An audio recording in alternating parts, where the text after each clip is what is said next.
بسم اللہ الرحمن الرحیم۔ السلام علیکم۔ ناول ایکس آفیشیل میں خوش آمدید۔ ناول شاہ من از قلم واہبہ فاطمہ کی قسط نمبر 6 لے کر آئی ہوں، اور یہ ہماری سیکنڈ لاسٹ ایپیسوڈ ہے۔ امید کرتی ہوں آپ کو پسند آئے گی۔ ویڈیو شروع کرنے سے پہلے اگر آپ میرے چینل پر نئے ہیں تو کائنڈلی چینل کو سبسکرائب کریں، بیل نوٹیفیکیشن کو آن کر لیں تاکہ ہر آنے والی نئی ویڈیو آپ تک بآسانی پہنچ سکے۔ تو چلتے ہیں ویڈیو کی جانب۔ وہ بیڈ پر نیم دراز موبائل میں بزی تھی۔ رات وہ بہت ایزی ہو کر کافی دنوں کے بعد سکون سے سوئی تھی۔ شاہ من کی اب عادت ہو چلی تھی اس کی قربت میں۔ اب وہ خود کو بہت محفوظ اور کمفرٹیبل محسوس کرتی تھی۔ ماما پاپا گھر پر نہیں تھے، الیکشن ہونے والے تھے تو وہ کسی دعوت میں شرکت کرنے کے لیے گئے ہوئے تھے۔ آج کا ان کا سارا دن بزی تھا۔ رابی کالج میں تھی اور وہ گھر میں اکیلی تھی۔ سستی سی چھائی تھی۔ سوچا فریش ہو جاؤں۔ فریش ہو کر باہر آئی تو سامنے کا منظر دل دہلا دینے والا تھا۔ آنے والے الیکشن کے لیے شاہ من اتنی اہم میٹنگ میں سنجیدگی سے بیٹھا مینیجرز سے ضروری بریفنگ لے رہا تھا جب فون رنگ ہوا، اور فون پر جگمگاتا رانا صاحب کا نمبر بلنک کرنے لگا۔ اس کے ہونٹ نہ چاہتے ہوئے بھی مبہم سا مسکرائے، مگر فوراً وہ مسکران غائب بھی ہو گئی۔ فون یس کر کے کان کو لگایا، مگر دوسری طرف سے سنی گئی ایک دلخراش چیخ نے سیکنڈوں میں اس کے چہرے سے لہو جھلکایا تھا۔ اس وقت اگر اسے یہاں سے دنیا کی کوئی طاقت اٹھا سکتی تو یہ وہی چیخ تھی۔ بڑے سے بڑے حادثے پر بھی جس کے ماتھے پر شکن نہیں آتی تھی، اب اس کی تنی رگیں جیسے پھٹنے کو تھی۔ وہ فوراً سے پہلے میٹنگ برخاست کرنے کا اشارہ کرتا وہاں سے اٹھا۔ شاہ من، وہ میرے سامنے ہے، وہ میرے طرف آ رہا ہے، بچائے مجھے۔ صوبی کی دبی دبی سسکیاں سنائی دی تو شاہ من کا دل اچھل کر حلق میں آ گیا۔ ہے کون ہے صوبی؟ جلدی بتاؤ مجھے۔ وہ دھاڑا، وہ پھر روئی۔ وہ بجلی کی رفتار سے باہر نکلا تھا اور گارڈز اور ڈرائیور کا انتظار کیے بغیر زن سے گاڑی بگا لی۔ فون بند ہو چکا تھا۔ اس کا دل بیٹھ رہا تھا۔ آدھے گھنٹے کا فاصلہ اس نے 15-20 منٹ میں طے کیا تھا۔ جھٹکے سے گاڑی اندر رکی تو اس نے پیچھے کھڑے گارڈ سے گن چھین کر پینٹ میں اڑوس لی۔ وہ طوفان بنا اعظم مینشن میں داخل ہو کر اپنے روم کی جانب بھاگا۔ دھاڑ سے دروازہ کھول کر اندر داخل ہوا تو سامنے کا منظر انتہائی غیر متوقع تھا۔ اس نے سرد سی گہری سانس بھری۔ روم میں کوئی نہیں تھا، جبکہ رانا صاحب بیڈ گراؤنڈ کے اوپر چڑھی بڑی مشکل سے بیٹھی مدہوش سی سامنے دیکھ رہی تھی۔ وہ دھیمے قدموں سے چلتا اس کے قریب آیا۔ وہ من وہ اس نے سہم کر اپنے مجرم کاکروچ کی جانب اشارہ کیا جو بیڈ پر بڑی شان سے براجمان رانا صاحب کی جانب ہی پاؤں پساڑ کر بیٹھا تھا۔ Sobi, what گوئنگز on here? اترو نیچے، چوٹ لگ جائے گی۔ من، یہ اڑتا بھی ہے، میرے اوپر اڑ کر بیٹھ گیا تو من مجھے چھپا لے کہیں، وہ روحانسی سی سوں سوں کرتی بولی۔ صوبی، نیچے اترو، ابھی یہ اجازت تو میں نے اپنے آپ کو نہیں دی کہ تمہاری مرضی کے خلاف تمہیں چھوؤں، اس کی کیا مجال؟ وہ خمار آلود لہجے میں بولا، مگر یہاں غور کون کر رہا تھا؟ نو نیور، مجھے گود میں اٹھا لے من۔ اس نے بچوں کی طرح بازو پھیلائے تو من نے آگے بڑھ کر اس کی کمر میں ہاتھ ڈال کر اسے اپنی آہنی بازوؤں میں اٹھا لیا۔ صوبی کا اگلا عمل، شاہ من کا دل اچھل کر حلق پہ آیا تھا جب اس نے اپنے نازک نرم و ملائم بازو اس کی گردن کے گرد مضبوطی سے لپیٹ کر اپنا منہ اس کی گردن میں چھپا لیا تھا۔ من، مجھے بچا لیں، یہ اڑتا بھی ہے۔ اس نے پھر سے اس کی برتیں دہائی تھی اور بہت ٹائٹلی ہگ کیا۔ شاہ من کی سانس اٹک گئی، اسی لیے رابی کے روم میں آیا۔ وہ ہنوز اس سے بری طرح چپکی ہوئی تھی، جیسے کاکروچ نہ ہوا مونسٹر ہو گیا جو اسے سالم نگل جائے گا۔ شاہ من کا دل کیا کہہ لگا کر ہنسے، مگر ضبط کیے بیٹھا رہا۔ روم میں آ کر خود کاکروچ پر بیٹھا اور اسے گود میں بٹھایا۔ وہ ہنوز اس کی گردن میں منہ دیے بیٹھی تھی۔ آپ جانتی ہیں صوبی، آج آپ نے کیا کیا؟ لہجے میں سنجیدگی طاری کیے شاہ من نے پوچھا تو اس نے گردن سے منہ نکال کر اس کی جانب دیکھا۔ یس، میں نے آپ کی اتنی ضروری میٹنگ سپوائل کر دی، وہ سوں سوں کرتی بولی، چھوٹی سی ناک سرخ پڑ چکی تھی۔ اچھا، شروع سے بتائیں ہوا کیا تھا؟ کیسے اٹیک کیا چیکو نے میری انوسنٹ سی رانا صاحب پر؟ وہ کہتا فوراً دانتوں تلے لب دبا گیا۔ میں فریش ہو کر واش روم سے باہر آئی تو وہ سامنے فرش پر تھا۔ میں نے ڈر کر چپل اٹھا کر مارنی چاہی تو وہ اڑنے لگا اور میرے پیچھے بھاگنے لگا۔ میں بیڈ گراؤنڈ پر چڑھ گئی تو وہ بیڈ پر میرے سامنے بیٹھ گیا۔ وہ کیوٹ سے منہ بناتی اپنے اور مسٹر چیکو کے درمیان ہونے والی دنگل کا احوال سناتی اس کے دل و دماغ پر بجلیاں گرا چکی تھی۔ پھر میں نے کیسے بھی کر کے آپ کو فون کر دیا۔ وہ ہنوز اس کی گردن کے گرد بازو لپیٹتا سکون سے بیٹھی تھی۔ میں نے پوچھا تھا رانا صاحب کہ آپ کو پتہ بھی ہے، احساس بھی ہے آج آپ نے کیا کیا ہے؟ اب شاہمن کے ہاتھوں نے اس کی کمر کے گرد گھیرا تنگ کیا تھا۔ یس، آپ کی میٹنگ جائے بھاڑ میں، مگر آج آپ نے اس شخص کے اندر سوئے ایک حبی کو جگا دیا۔ ایکچولی وہ غبار آلود لہجے میں بولا، جبکہ نگاہوں کا مرکز بالکل سامنے نرم گزار گلابی لب تھے۔ بالکل اچانک بیٹھے بیٹھے رانا صاحب ہوش کی دنیا میں آئی تھی کہ وہ کیا کیا گل کھلا چکی ہے، کیا کیا کر چکی ہے، کیا کیا بول چکی ہے۔ مجھے گود میں اٹھا لیں، مجھے کہیں چھپا لیں۔ وہ موجودہ صورتحال یا وہ بچوں کی طرح اس کی گود میں بیٹھی کانوں تک سرخ ہوتی، اس کا دل کیا سامنے والے کی نگاہوں سے ابھی کہیں اوجھل ہوتے چھپ جائے۔ وہ بری طرح بوکھلائی تھی۔ من چھوڑے مجھے، میں ٹھیک ہوں۔ مگر رانا صاحب، اب میں بری طرح خراب ہو چکا ہوں۔ وہ بے خود سا ہوا تھا، ایک ہاتھ خود بخود ہی جیسے صوبی کی گردن میں لپٹا تھا۔ من صوبی کے ہوش اڑے، مگر آج مدہوشی جیسے سر چڑھ کر بول رہی تھی۔ بہت نرمی سے اس نے اس کی سانسوں کو اپنی دسترس میں لے کر اس کی ہوش ٹھکانے لگائے تھے۔ صوبی کے دل نے 120 کی رفتار پکڑی تھی، بری طرح آنکھیں بند کی تھی۔ کندھوں سے اس کی نیوی بلو شرٹ بری طرح مٹھیوں میں جکڑی تھی۔ یہ وہ لمس تھا، وہ شدتیں تھی جو اس کی چھوٹی سی جان حلق میں لے آتی تھی۔ وہ نرمی سے پیچھے ہٹا۔ صوبی نے بے حال ہوتے پھر سے اس کی گردن میں منہ چھپا لیا اور اپنی سانسوں کا توازن برقرار کرنے کی کوشش کی۔ وہ گہرا مسکرایا۔ کیا ہوا جان؟ کہا تھا نا بدتمیزیاں کرنے پر اتر آئے تو ہوش اڑ جائیں گے آپ کے۔ اڑ گئے نا، اور آج یہ گستاخی کرنے پر مجھے آپ نے ہی مجبور کیا ہے۔ وہ ہنستا چلا گیا۔ صوبی نے ایک زوردار مکہ ٹکایا اس کے کندھے پر۔ من، آپ بہت بدتمیز ہیں۔ وہ روحان سی ہوئی اور جھٹکے سے اٹھ کر کھڑی ہو گئی۔ کہاں رانا صاحب؟ ادھر تو چکو ہے، وہ شریر لہجے میں بولا۔ جی، اور جا کر ہٹائیں اسے وہاں سے، نہیں تو میں اپنا سامان اسی روم میں شفٹ کروا لوں گی۔ وہ اطمینان سے بولتی۔ شاہمن پر بجلیاں گرا گئی تھی۔ ہاں، کر کے تو دکھائیں مجھے ڈیئر وائفی، آپ ایسا، پھر دیکھنا کیا کرتا ہے یہ آپ کا حبی۔ وہ بھی سکون سے بولا۔ کیا کریں گے آپ؟ صوبی نے بھویں چکا کر کہا۔ انداز چیلنجنگ تھا۔ یہ تو آپ کے ایکشن پر ڈیپینڈ کرتا ہے، میرا ری ایکشن کیا ہوگا ابھی نہیں بتا سکتا۔ وہ لاپرواہی سے بولا۔ اوکے، رائٹ، آج رات میں ادھر ہی ہوں۔ وہ مزے سے بیڈ پر پاؤں پھیلا کر بیٹھ گئی تھی۔ رائٹ، انہی پیروں سے چل کر میرے پاس آئیں گی۔ اطمینان قابل دید تھا۔ دیکھا جائے گا۔ ابھی آپ جائیں، اپنی میٹنگ اٹینڈ کریں جا کر۔ وہ پھیل گئی۔ I like your spirit dear wifey, and I like challenges. وہ گہرا مسکراتا وہاں سے جا چکا تھا۔ آپ کی وائف کو برین ہیمریج ہوا ہے مسٹر دانیال، اور وہ بہت ویک بھی ہیں۔ مجھے سمجھ نہیں آ رہی کیسے ایکسپلین کروں۔ کافی عرصے سے وہ پراپر ڈائٹ نہیں لے رہی ہیں، وہ بہت کمزور ہیں، بہت۔ آپ کو ان کا بہت خیال رکھنا ہوگا، نہیں تو اس اسٹیج پر کبھی بھی کچھ بھی ہو سکتا ہے۔ آپ سمجھ رہی ہیں مسٹر دانیال؟ ہاسپٹل کے پرائیویٹ روم میں وہ اس کے بیڈ کے قریب چیئر پر بیٹھا اسے غور سے دیکھے جا رہا تھا، اور ڈاکٹر کے الفاظ بار بار اس کے کانوں میں گونج رہے تھے۔ وہ پہلے سے بے تحاشا کمزور ہو چکی تھی۔ گردن پر استری سے داغا گیا نشان بڑا واضح تھا۔ دانیال نے اسے سمن پکارا تھا، کیونکہ جو اسے بے وفائی کر کے اسے چھوڑ کر گئی تھی وہ صبا تھی۔ دانیال کو اس سے شدید نفرت تھی، تڑپانا تھا، اذیتیں دینی تھی اور مظالم ڈھانے تھے، مگر پھر اس سے بھی اور ان لوگوں میں کیا فرق رہ جاتا، کیونکہ جو لوٹی تھی وہ سمن تھی، با حیا، با کردار، با پردہ۔ وہ اس کمزور اور نحیف سے وجود سے جانے کیوں پر بے تحاشا نفرت نہیں کر پا رہا تھا۔ یقیناً سمن کی توبہ قبول ہوئی تھی، جو دانیال کے دل سے اس کے لیے نفرت ہٹا دی گئی تھی، اور اسی بات نے اسے جھنجھلاہٹ میں مبتلا کر رکھا تھا۔ اس کی نگاہیں بار بار بھٹک کر اس کے پرنور معصوم چہرے پر ٹک جاتی تھی۔ نازک وجود، سفید رنگت، تیکھے کھڑے نقوش، فجر بالکل اس کے جیسی تھی، تبھی کہیں دیکھی دیکھی لگتی تھی، اور آذان میں بالکل اپنی شباہت محسوس ہوتی تھی۔ عجیب سی کشش، عجیب سا احساس، یہ سوچ دماغ میں آتے ہی اس کے ذہن میں جماکا سا ہوا تھا۔ بچے کس کے تھے؟ کیا اسی کے تھے؟ اگر ایسا تھا تو زلزلے تھے، طوفان جو اس کے سینے میں اٹھ رہے تھے۔ اس نے آہستگی سے اپنی لرزتی آنکھیں کھولی تھی۔ کچھ دیر چھت کو گھورنے کے بعد اپنے آس پاس دیکھا۔ اپنے پاس بیٹھے شخص کو اپنی جانب دیکھ اس کی نگاہیں جھکی تھی۔ کیوں بچایا مجھے دانیال، آپ نے مر جانے دیا ہوتا۔ وہ پھر سسکی، آنسو تکیے پر جذب ہوئے تھے۔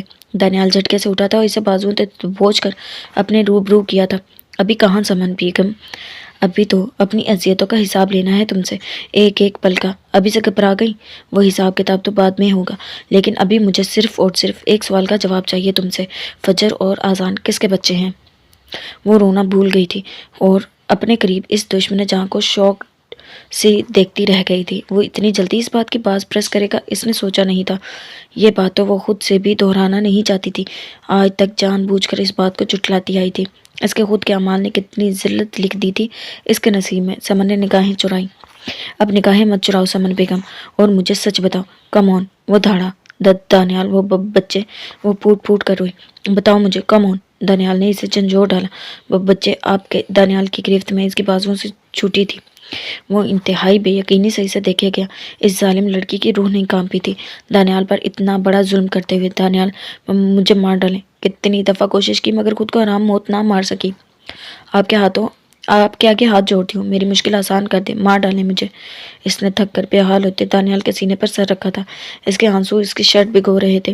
دانیال چاہتے ہوئے بھی اسے دھتکار نہیں پا رہا تھا، اور یہ بھی ایک عجیب بات تھی کہ اس کے آنسو اور یہ باتیں دانیال کو تکلیف دے رہی تھیں۔ آہٹ پر اس نے اسے تکیے پر لٹایا۔ سسٹر تھی جو اس کے ڈسچارج کے پیپر لیے آئی تھی۔ سسٹر جا چکی تھی۔ اٹھو سمن، بچے ویٹ کر رہے ہوں گے، گھبرا بھی رہے ہوں گے، اور یاد رکھنا ان کے معاملے میں ایک پل کی بھی غفلت اور کوتاہی برداشت نہیں کروں گا۔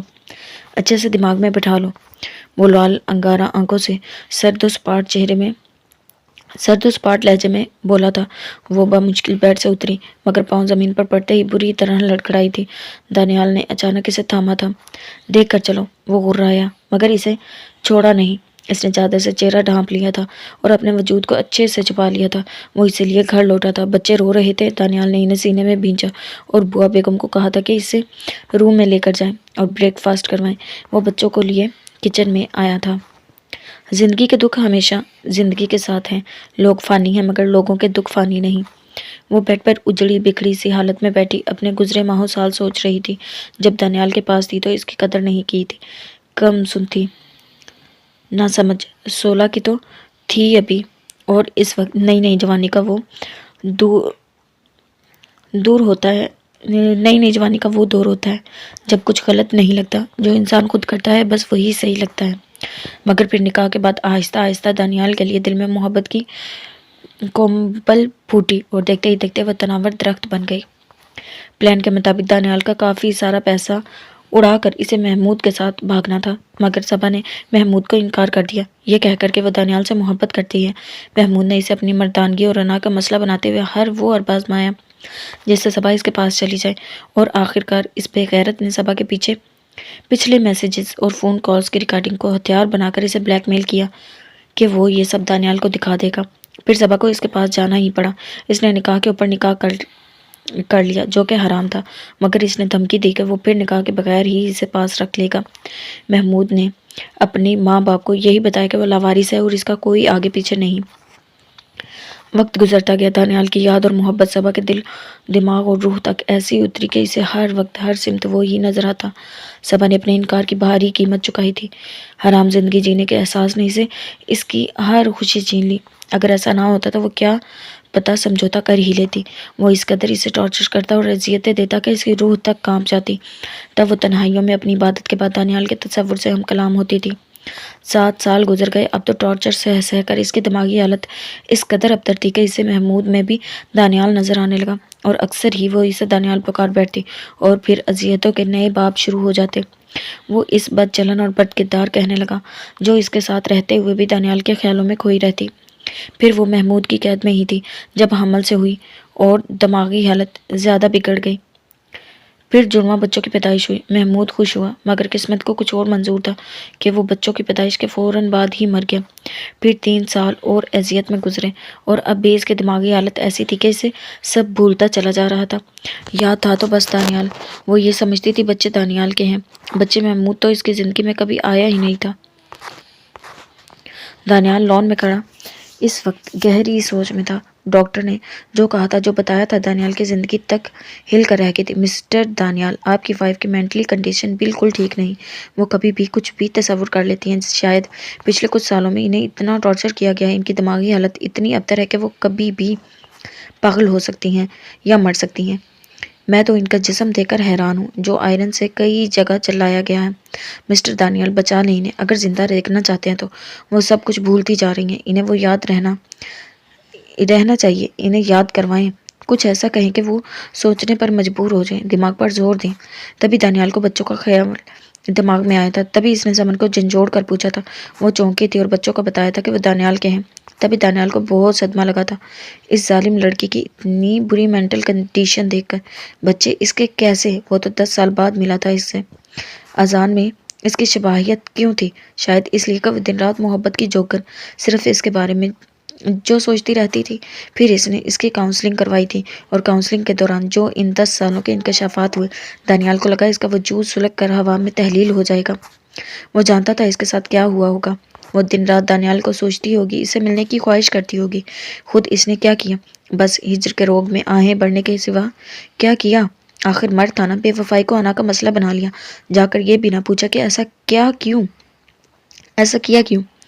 اسے ڈھونڈنے کی کوشش تک نہیں کی، اس بے وفائی کی وجہ بھی نہیں پوچھی۔ اگر پہلے ڈھونڈ لیتا تو اسے اس درندوں کے جنگل سے نکال پاتا۔ دانیال بیٹا، سمن بی بی کھانا نہیں کھا رہی۔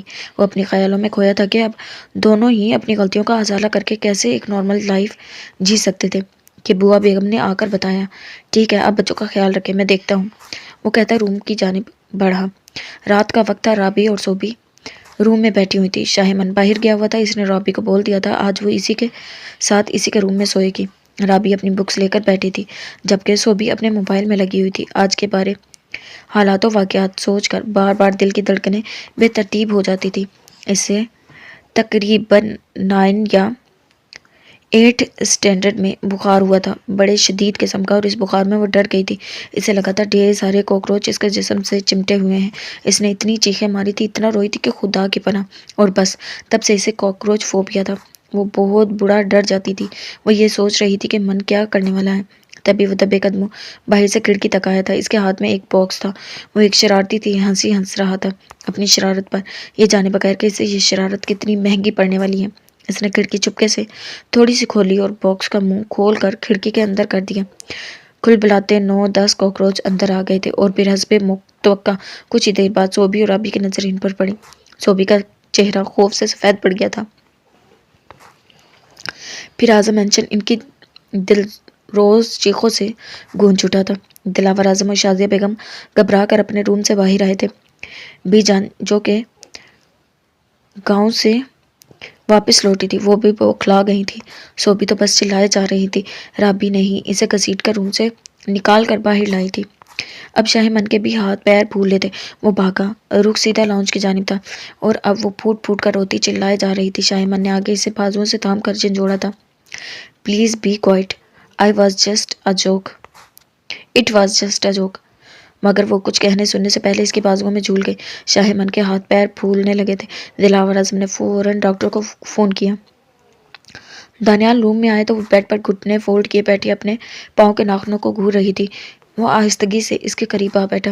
کھانا جوں کا توں ٹیبل پر رکھا تھا اور وہ بیڈ پر جانے کیا تلاش کر رہی تھی۔ وہ بیڈ پر اس کے قریب بیٹھ گیا۔ سمن کھانا کھاؤ۔ وہ خالی خالی نظروں سے اسے دیکھنے لگی۔ دانیال نے نوالا بنا کر اس کے منہ کے آگے کیا جو کہ اس نے چپ چاپ کھا لیا۔ وہ اسے تسلی ہونے تک کھلاتا رہا اور اس کے اداس خالی آنکھوں سے تواتر آنسو بہتے دیکھتا رہا۔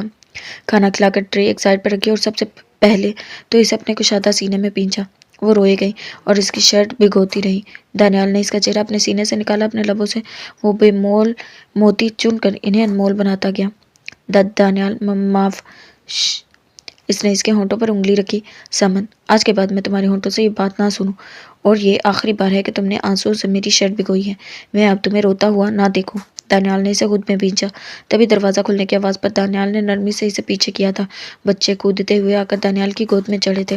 پاپا ممی کو کیا ہوا ہے؟ ممی کب ٹھیک ہوں گی؟ وہ فکر مندی سے پوچھ رہے تھے جب دانیال نے سمر کی کمر سہلا کر اسے بچوں کی طرف متوجہ کیا۔ میں ٹھیک ہوں فجر۔ اذان، اس نے انہیں گود میں بھرا اور ان کے گال چومے۔ ہے کڈز، ایک سرپرائز ہے آپ لوگوں کے لیے، میں نے لان میں ٹیبل پر رکھا ہے، جا کر دیکھو، ممی پاپا ابھی آتے ہیں، دانیال نے کہا تو وہ دانیال کا منہ چومتے باہر بھاگ گئے۔ وہ سمن کی طرف متوجہ ہوا۔ زاویہ نگاہ بدلی تو اب گہری نگاہ سے اسے سر تپا دیکھا، وہ بھی اب دنیا کی بدلی، دانیال کی بدلی گہری نگاہیں خود پر محسوس کرتی نگاہیں جھکا گئی تھی۔ دانیال نے وہ پرنور سا چہرہ ہاتھوں میں بھرا، ماتھے پر محبت کی مہر ثبت کی۔ سمن، پرومس کرو اپنا خیال رکھو گی، تمہیں ٹھیک ہونا ہے، مکمل صحت یاب ہونا ہے، میرے لیے، ہمارے بچوں کے لیے وعدہ کرو گی نا؟ سمن نے اس بات میں سر ہلایا تھا۔ آؤ بچوں کے پاس چلیں، تازہ ہوا سے تمہارا موڈ فریش ہوگا۔ وہ نرمی سے بولتا اسے اپنے ساتھ لگائے باہر کی جانب بڑھا۔ اب اسے ہی کوششیں کرنی تھی اپنی زندگی کی ایک نئی اور خوبصورت شروعات کرنے کی۔ دل تو اس نازک وجود کے واپس لوٹنے سے آباد ہو ہی چکا تھا، اور اس نے آ کر دانیال کے وجود کو مکمل کر دیا تھا۔ بچے چاہے اس کے نہیں تھے، مگر اسے رتی برابر بھی فرق نہیں پڑنے والا تھا۔ وہ ان کو اپنا نام دینے والا تھا، اپنے وجود کا ہی حصہ بنانے والا تھا۔ زندگی بہت خوبصورت ہونے والی تھی۔ ڈاکٹر اسے چیک کر کے گئی تھی۔ اسے ہلکا بخار بھی ہو گیا تھا۔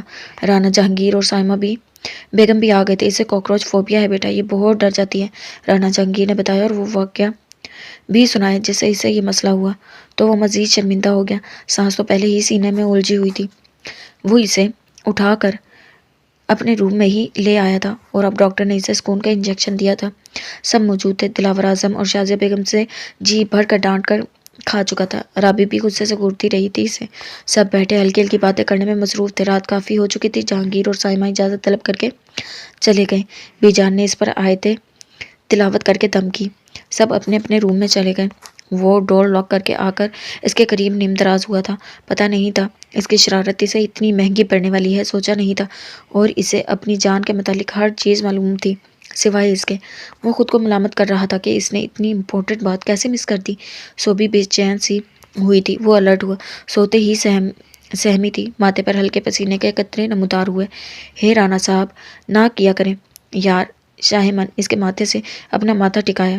وہ سہم کر اٹھی تھی اور چلانے کو منہ کھولا، مگر شاہمن نے پہلے ہی نرمی سے اس کے لبوں پر ہاتھ رکھ کر اس کی آواز کا گلا گھونٹ دیا۔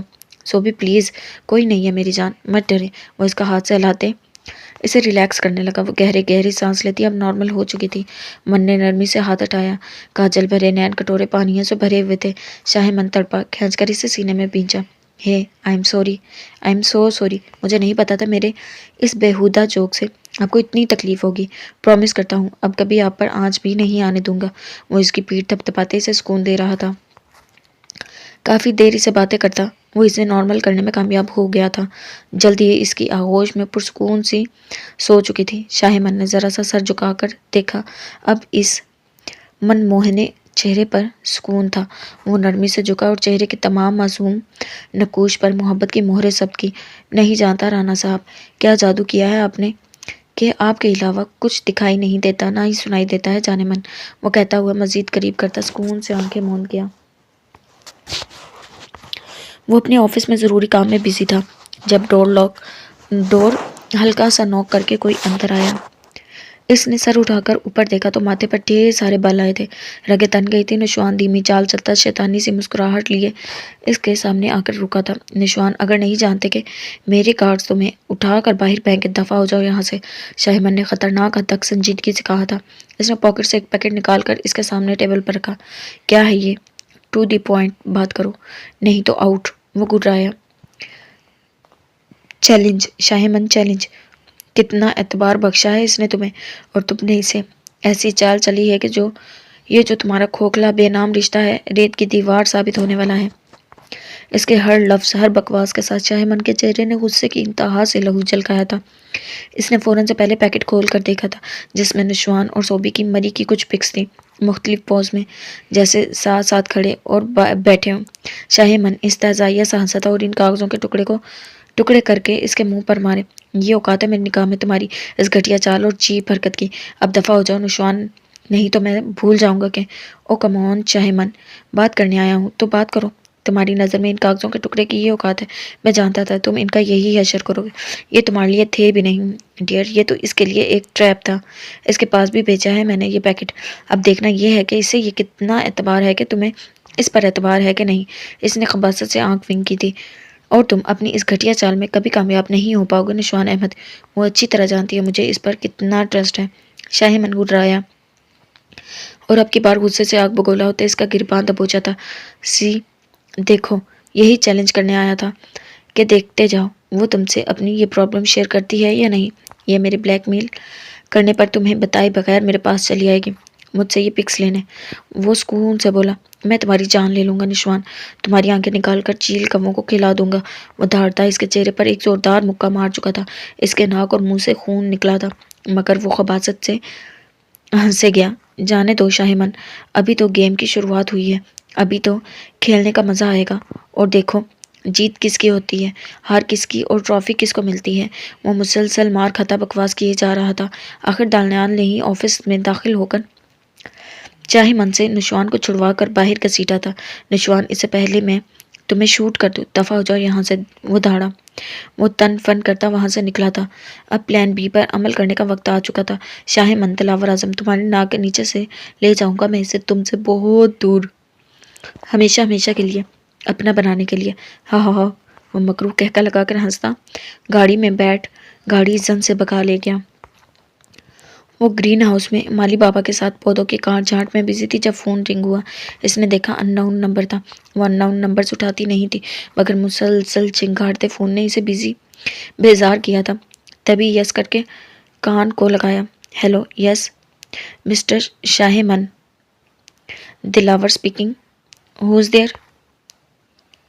سوبی شائستہ سے لہجے میں بولی. نو. سامنے دھاڑ سنائی دی. یو ناٹ, نہیں رہو گی مسز شاہ من دلاور, میں رہنے نہیں دوں گا تمہیں. تم تو مسز نشوان احمد بننا پڑے گا. سوبی بیبی ڈول. نشوان چنگاڑا. کیا بکواس کر رہے ہیں آپ, ہوش میں تو ہیں؟ فوراً سے پہلے فون بند کریں, نہیں تو آپ مجھے آپ کی یہ ساری کاروائیاں پھپھو کو بتانے میں ایک سیکنڈ بھی نہیں لگے گا. وہ بھی بغیر خوفزدہ ہوئے پنگاری تھی. فون رکھنے لگی جب وہ پھر دھمکیاں میز لہجے میں بولا.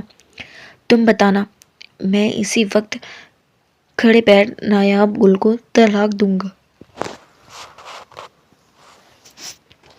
جس کے ذمہ دار تم ہوگی. ویسے بھی میں یہ بہت جلد ہی اسے چھوڑنے والا ہوں. تمہیں بھی شاہ من کو چھوڑنا ہوگا, ہر حال میں, ہر قیمت پر. اور میرے پاس سوبی نے فوراً فون بند کر دیا. لمبے لمبے سانس بھرتی, اس کا دماغ چکرا چکا تھا. سوبی کے کانوں سے دھواں نکلنے لگا. وہ اپنی سازش میں کامیاب ہوا تھا. خباثت سے مسکراتا اپنی چال پر خود کو ہی داد دے رہا تھا. یہ گہری سازش تھی. اس نے سوبی کو صرف مینٹلی ڈسٹرب کیا تھا, مگر پکس کا کوئی پیکٹ نہیں بھیجا تھا, جس سے اب شاہ من کو یہی لگنے والا تھا کہ سوبی پریشان ہے مگر اسے شیئر نہیں کر رہی, اور وہ یقیناً اپنے غصے میں کچھ غلط کر بیٹھتا. سوبی اپنی کنپٹیاں سہلا رہی تھی, اور بس اتنی برداشت تھی اس میں. وہ اٹھ کر اپنے روم میں آ گئی. اگر اس نے نایاب کو چھوڑ دیا تو اسے شدید ٹینشن ہوئی.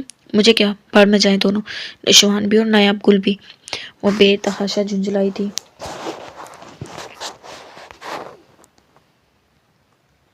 وہ شدید تیش و اشتعال میں آفس کی ہر چیز تہس نہس کر چکا تھا.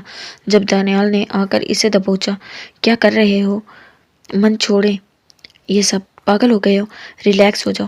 وہ یہی چاہتا ہے کہ غصے میں پاگل ہو کر تم کوئی غلط قدم اٹھاؤ. سمجھنے کی کوشش کرو یار. دانیال نے اسے جھنجھوڑتے صوفے پر بٹھایا. وہ دانیال کی بات سن کر ریلیکس تو ہوا تھا, مگر رگیں ہنوز تنی ہوئی تھی. دانیال نے اسے پانی کا گلاس تھمایا, جو اس نے اندر بڑھتی اشتعال کی آگ کو ٹھنڈا کرنے کو ایک ہی سانس میں ختم کیا تھا. میں اسے شوٹ کر دوں گا بھائی. وہ پھر گڑ رہا ہے. شٹ اپ مین, جوش کے بجائے ہوش سے کام لو. چلو گھر چلو. دانیال اسے لیے گھر آیا. اسے اعظم مینشن چھوڑ کر وہ فارم ہاؤس چلا آیا. وہ لاؤنج میں آیا. وہ اس وقت بالکل ریلیکس ہونا چاہتا تھا. سو اپنے روم میں آیا. سو بھی روم میں نہیں تھی. وہ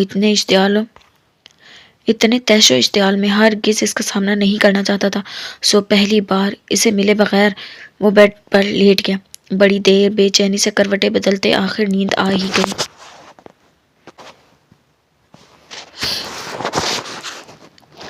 سوبی, جسے معلوم نہیں تھا کہ من گھر پر ہے, رابی کے ساتھ شاپنگ پر گئی تھی. شام کے سائے گہرے ہو چکے تھے. سب لان میں چائے پی رہے تھے. وہ فون چارجنگ پر لگانے روم میں آئی تھی. جب اسے بیڈ پر لیٹے اور گہری نیند سوتے دیکھ وہ حیران ہوئی.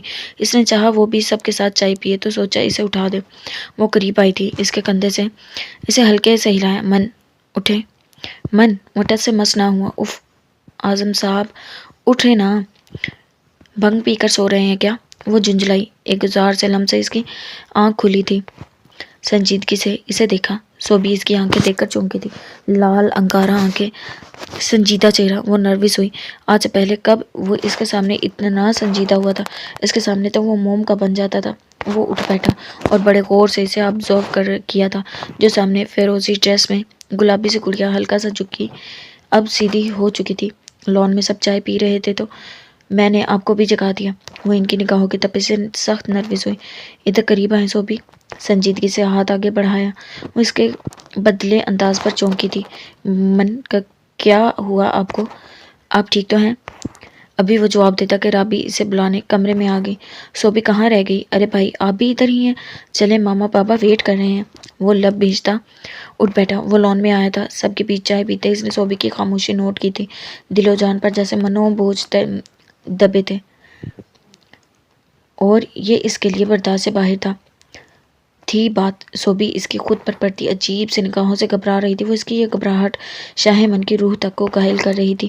تبھی آدھی چائے چھوڑ کر اٹھ کھڑا ہوا اور کچھ بھی کہے بغیر باہر نکل گیا۔ جی تو جناب یہ تھی ہماری آج کی سیکنڈ لاسٹ ایپیسوڈ۔ امید کرتی ہوں پسند آئی ہوگی۔ ملتے ہیں شاہ من ناول کی لاسٹ ایپیسوڈ کے ساتھ۔ اللہ حافظ۔